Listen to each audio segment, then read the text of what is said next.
Leadership, and all of us are leaders here, is an amanat from Allah subhanahu wa ta'ala. Inna arazna al-amanata. It is an amanat from Allah subhanahu wa ta'ala that we have been given the task to lead our communities, and that amanat itself requires us to protect it and not do khayanat. With all humility, I say that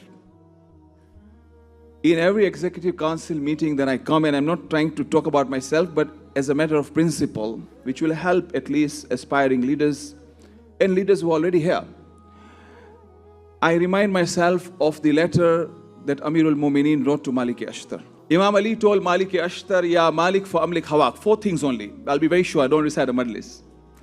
Ya Malik fa amlik hawak. He said, oh Malik, Malik means a master, owner. So Malik, you are the leader, but the first thing you must control your desires. One of the biggest desires is ego. I am the president, I need to rule. And I have to make sure that I put myself on a constant check. Number 2, he said that there are 2 kinds of people. Akhun laka fi din, nadinun laka fil khalq. They are mu'mineen who are part of your faith, and they are humans who are equal to you.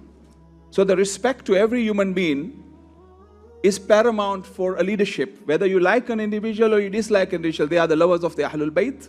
Number 3, અમીર કહે છે કે તમે જ્યારે પ્રમુખ થાઓ તો આમરુ વત્વા જેવી વાતો નહીં કરો કે તમે કહો કે હું પ્રેસિડેન્ટ છો અને મારી ઇતાત થાય. અને નંબર 4 એ કે ગરીબો જે છે એ કોઈ દિવસ લીડરશિપ પાસે પહોંચી નથી શકતા, કારણ કે ગરીબ માણસો છે એને કોણ પૂછા કરશે ને એ લોકો લીડરો પાસે પહોંચી પણ એ લોકો ઉપર તમે ખ્યાલ રાખો ને ધ્યાન રાખો. તો going back to the balance, and I will leave it to this house to decide. પણ મને બરિયું જિમ્મા થાવ છે કે કાલે મને અલ્લાહ કહે નહીં કે તે પેપર લાવ્યું ને આ કોમે એના ઉપર કાંઈ કામ લઈને કહેજો કાલે ગુનાનું કામ થાય તો મારા ઉપર એ બોજ ના આવે, એટલે હું મારું બરિયું જિમ્મા થઈ જાઉં છું. I am presenting this paper to you to decide. What that has already been changed, if that is acceptable, then to adopt this paper, I would like a loud salawat Muhammad wa ali Muhammad. Allahumma salli ala Muhammad. This is probably one of the happiest moments spiritually for me personally. And I would really like to thank all of you for your commitment to this.